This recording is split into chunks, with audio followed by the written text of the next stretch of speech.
la mañana. Señor Quiroz, ¿cómo amanece?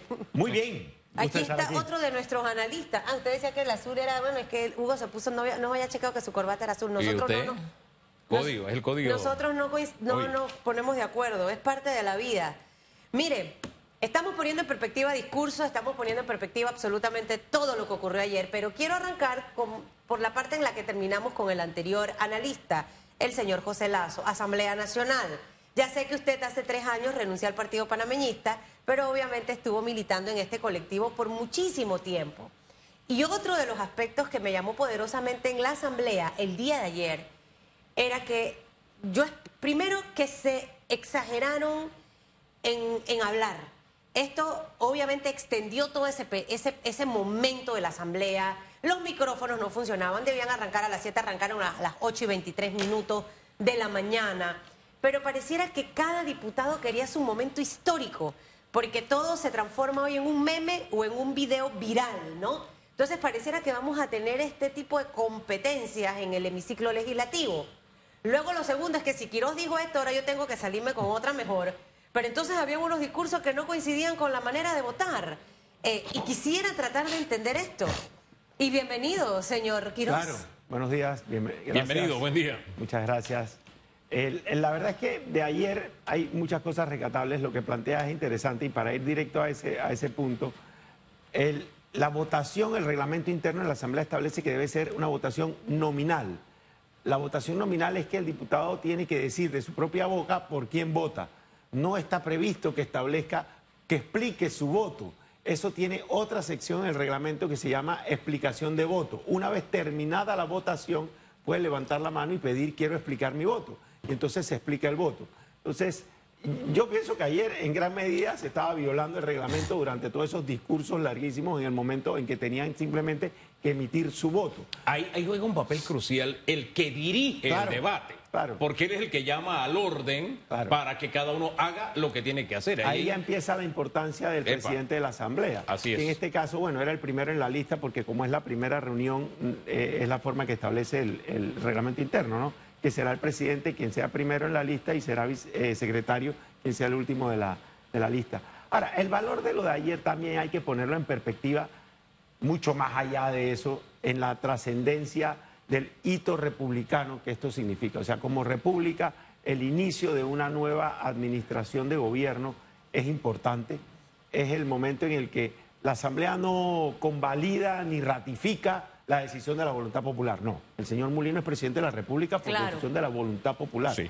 El acto de la Asamblea es simplemente una formalidad solemne, pero formalidad para fijar el inicio de sus funciones como presidente. Tan es así que la Constitución dice que si no lo puede hacer ante la Asamblea, lo hará ante la Corte Suprema. Y si no lo puede hacer ante la Corte Suprema, lo hará ante un notario. Y si no lo puede hacer ante un notario, lo hará ante 2 testigos. ¿Qué ha pasado, ¿no?, en nuestra historia patria? En Panamá ha sucedido. Ha pasado. Entonces, no es una ratificación, no, es simplemente un acto solemne.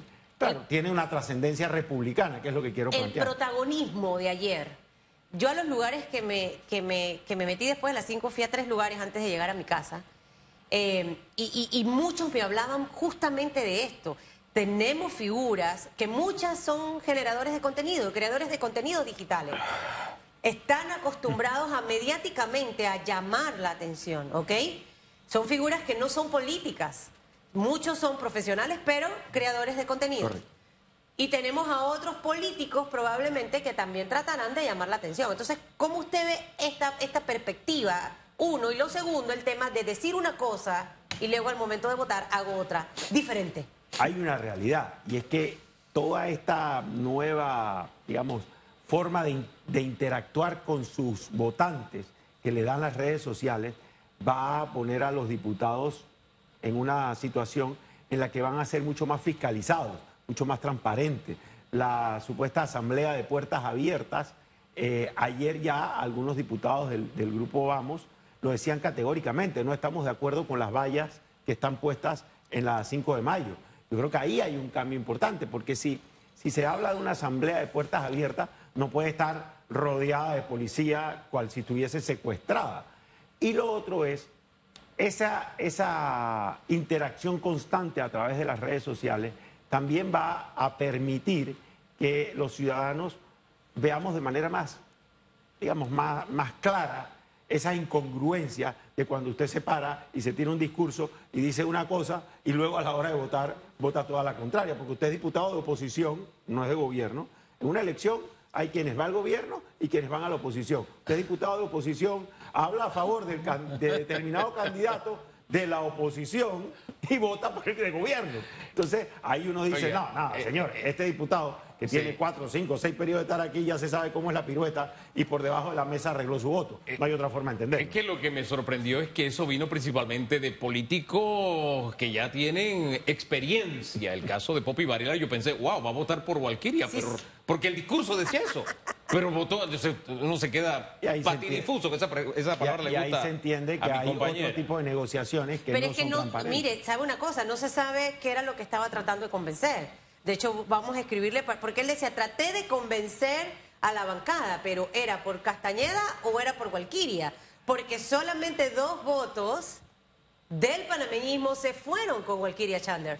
Buena parte de lo que yo siento, y ya esto poniéndolo en una perspectiva o haciendo una radiografía para poder entender qué está pasando mal. Claro. Porque cuando se da el resultado que se da el 5 de mayo, usted esperaba de una asamblea una mejor comprensión de ese deseo de refrescamiento de las instituciones.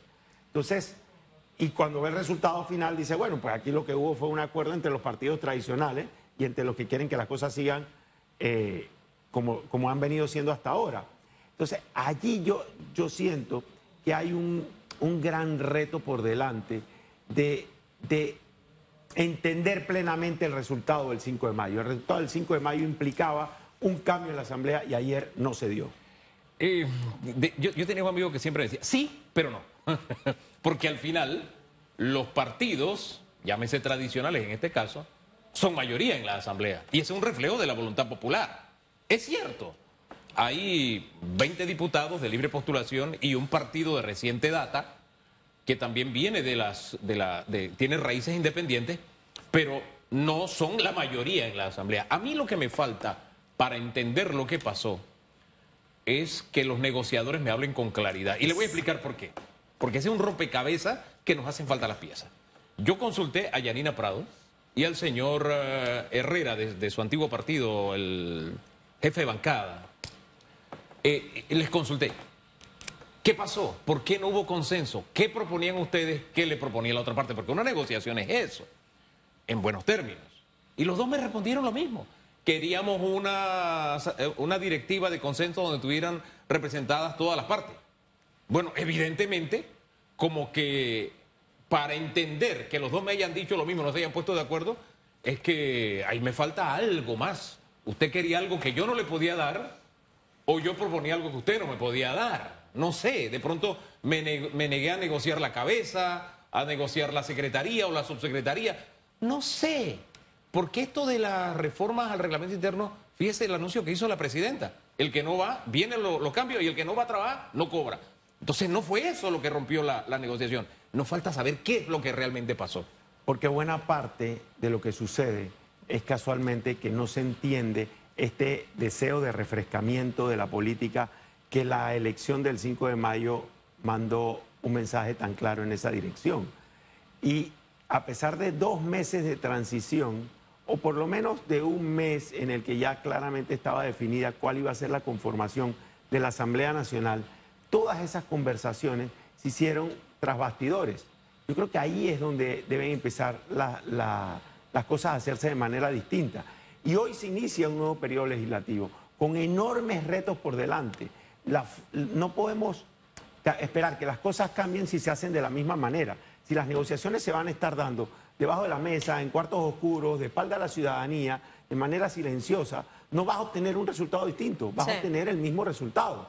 Aquí hay que decirle, a mí me sorprende, por ejemplo, diga usted, el partido que dejaba de ser gobierno ayer y pasa a la oposición, que recibe el batacazo electoral que recibió. ¿Hablamos del PRD? Del PRD.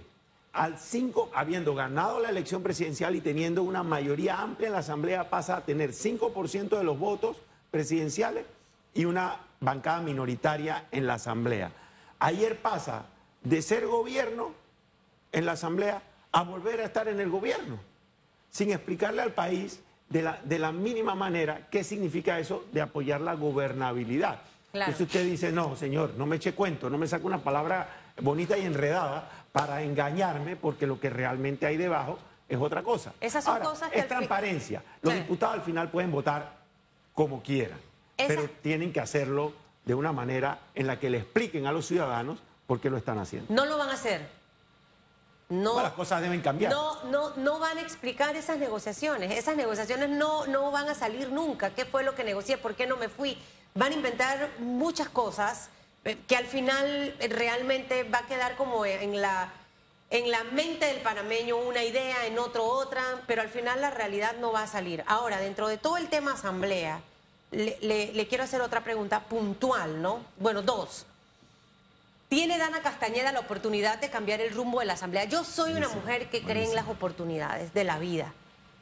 Yo misma me doy oportunidades cuando me equivoco y digo, ¿sabes qué? Lo hice mal de esta forma, en esta otra vuelta lo voy a hacer de esta manera.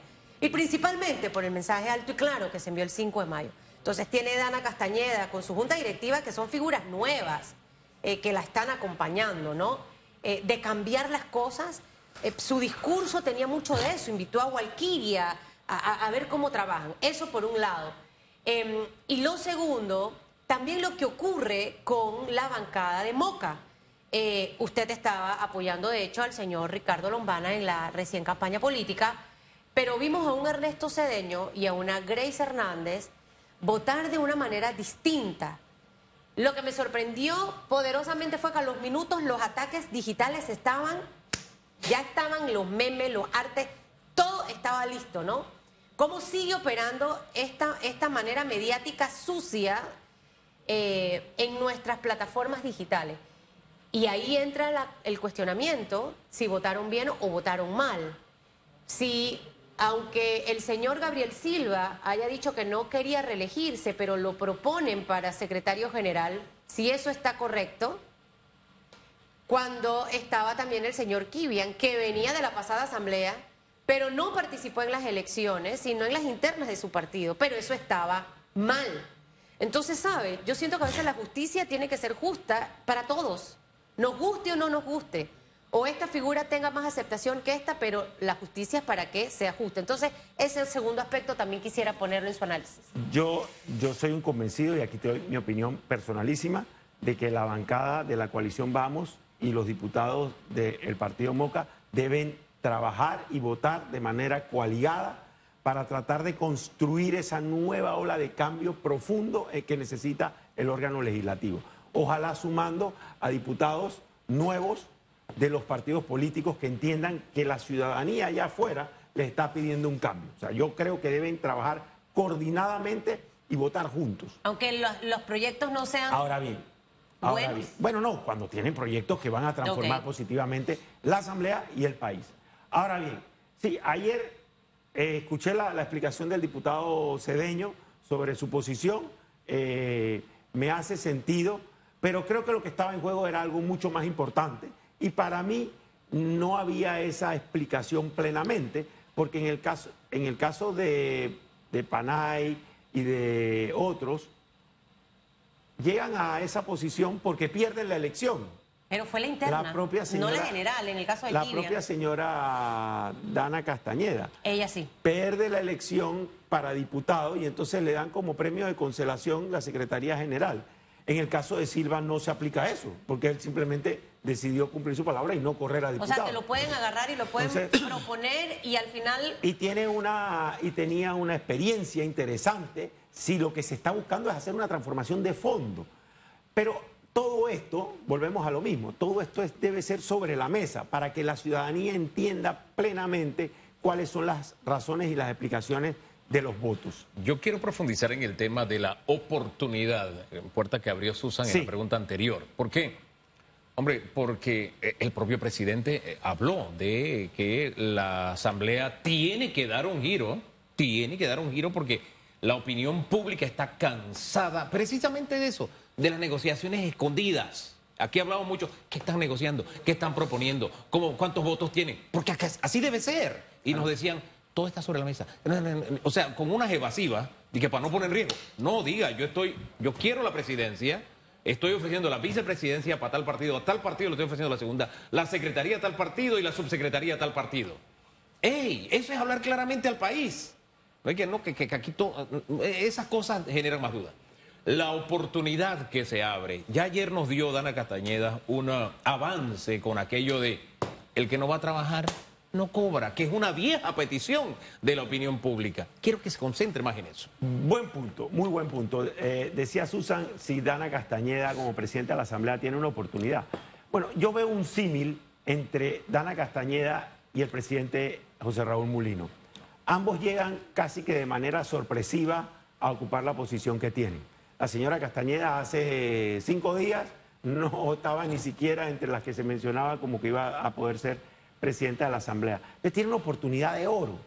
Lo importante aquí es si ella quiere estar en sintonía con lo que los ciudadanos están exigiendo o si va a quedar secuestrada por quienes le dieron el voto y al final del día haya compromisos que no conozcamos, pero que nos vamos a dar cuenta. Porque en esto, Hugo, pueden hacerse todas las negociaciones de recámara que se quieran, pero al final del día saltan a la vista de los ciudadanos y nos damos cuenta, ¿no?, de por qué lo hicieron de tal manera. A mí me parece que en el discurso de la presidenta, de la nueva presidenta de la Asamblea, sí hay algunas motivaciones para poder pensar que puede haber un cambio de rumbo. Porque eso de pedirle al Ejecutivo que le recorte las planillas es algo que yo no he visto antes. Y en esto tengo que ser absolutamente objetivo. No soy fan de la señora Castañeda, pero esa expresión me pareció un mensaje alto y claro, porque tampoco quieres al Ejecutivo arrinconando al órgano legislativo, porque debe haber una independencia que la propia Constitución plantea. Ese mensaje es un mensaje del cual yo creo que los diputados de la bancada independiente y del Partido Moca deben agarrarse para hacerla valer hoy.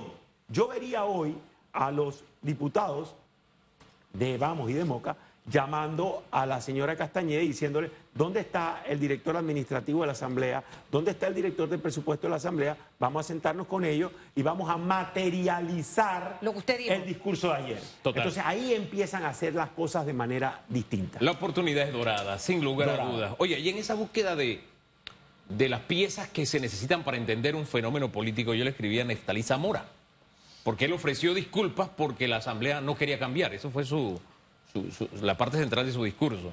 Y él sí habló de las planillas, que se había inclinado por las planillas, etcétera. Entonces yo le escribí, ¿qué trancó el consenso? Porque todos hablaban de consenso, pero parece que eran consensos distintos lo que proponían. ¿Hubo mameyes? Fue mi pregunta, porque se insinuaba en su discurso. Él nada más puso, hablamos ahora.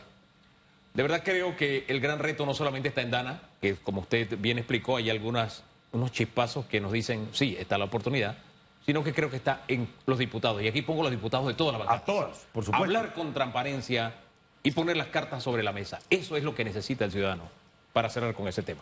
Mire, ayer usted vio que hay diputados de larga data que se han reelegido, que en sus expresiones y en sus votos demostraron que quieren que todo siga de la misma manera.